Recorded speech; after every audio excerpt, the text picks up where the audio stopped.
नमस्कार दोस्तों। News time में आपका बहुत बहुत स्वागत है। दोस्तों, ट्रंप और पुतिन की अलास्का में मीटिंग होने जा रही है 15 अगस्त को। भारत की आज़ादी का दिन भी है। तो 15 अगस्त को अलास्का में मीटिंग होगी। अलास्का यूएस का हिस्सा है, 49th उसका स्टेट माना जाता है। 1867 में रशिया ने अलास्का को अमेरिका को बेच दिया था और शायद 18 अक्टूबर का दिन था। 7.2 मिलियन डॉलर आज के हिसाब से देखा जाए तो मुश्किल से 50-60 करोड़ में बेच दिया था, इंडियन रूपी के अंदर कहा जाए तो। तब उनको लगता था कि रशिया के पास बहुत ज़मीन है और इसको क्या करना है, इसको कंट्रोल करना मुश्किल हो रहा है, बर्फ़ ही बर्फ़ रहती थी, यहाँ क्या करेंगे। तो तब उस टाइम बेच दिया उसको। अब उसके अंदर तो मिनरल्स मिलेंगे, सब कुछ मिलेंगे, तो अब उसकी वैल्यू सबको पता लग रही है। तो अब रशिया को अफसोस तो होता होगा। क्या, अब तो जा चुका सो जा चुका। इस बात को 158 साल करीब हो चुके हैं।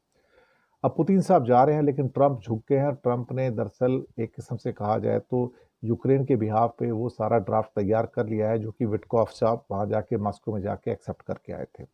कंडीशंस ऐसी रखी गई हैं जो पुतिन को सारी स्वीकार हो गई हैं। इस हिसाब से कहा जाए तो ट्रंप और जेलेंस्की की हार हुई है और पुतिन की जीत हुई है। पहली कंडीशन ये है कि सीज फायर होगा, लेकिन उसमें पीस वर्ड का इस्तेमाल नहीं किया जाएगा। दूसरा यह है कि जिस ज़मीन के ऊपर रशिया का कब्ज़ा है वो कब्ज़ा बना रहेगा, अगले 99 ईयर्स तक बना रहेगा। और इसको दुनिया लीगली रिकॉग्नाइज तो नहीं करेगी, लेकिन कब्ज़ा 99 ईयर्स तक रशिया का बना रहेगा। ये भी मजाक ही हो रहा है साहब, देखा जाए तो। उसके बाद रशिया को पूरी की पूरी आज़ादी होगी तो अपना गैस और तेल पूरी दुनिया को जहाँ मर्जी बेचे और सैंक्शंस हटा ली जाएंगी उसके ऊपर से। ये भी है।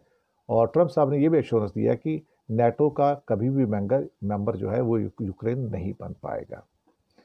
ये तो एक किस्म से ह्यूमिलेशन है सारा का सारा जेलेंस्की के लिए। लेकिन जेलेंस्की के हाथ में है क्या, उसके पास पावर क्या है? वो तो एक जोकर है इस टाइम, या एक कॉमेडियन है, इसके अलावा और कुछ नहीं है। उसकी हस्ती भी कुछ नहीं है। वो तो उधार के सिंदूर से जंग लड़ रहा था, उसके पास अपने हथियार भी नहीं है। तो जो उधार के हथियार मिल रहे थे अमेरिका से, नेटो से, उसके सहारे वो जंग लड़ रहा था। इस बीच में कुछ टसल हो गई थी जेलेंस्की की और ट्रंप के बीच में। तो बाद में एक लड़की आती है पिक्चर में, यूलिया।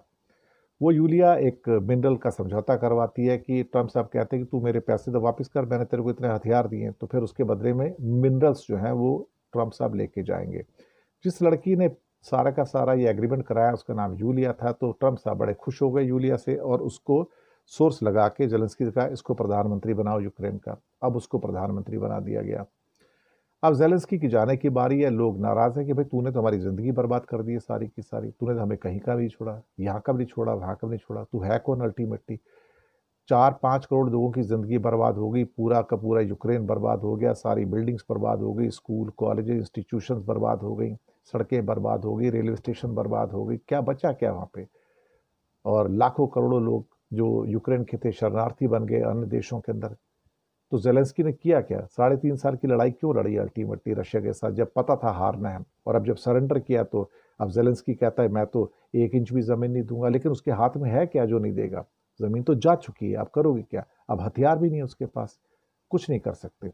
शुक्र करो कि यहाँ सीज फायर हो जाएगा और जो बचा खुचा यूक्रेन है ना, वो भी चला जाएगा रशिया के पास। अदरवाइज वो भी नहीं छोड़ेगा। नया वर्ल्ड ऑर्डर है, नया निज़ाम है, क्या कहेंगे सर। शुक्रिया आपका।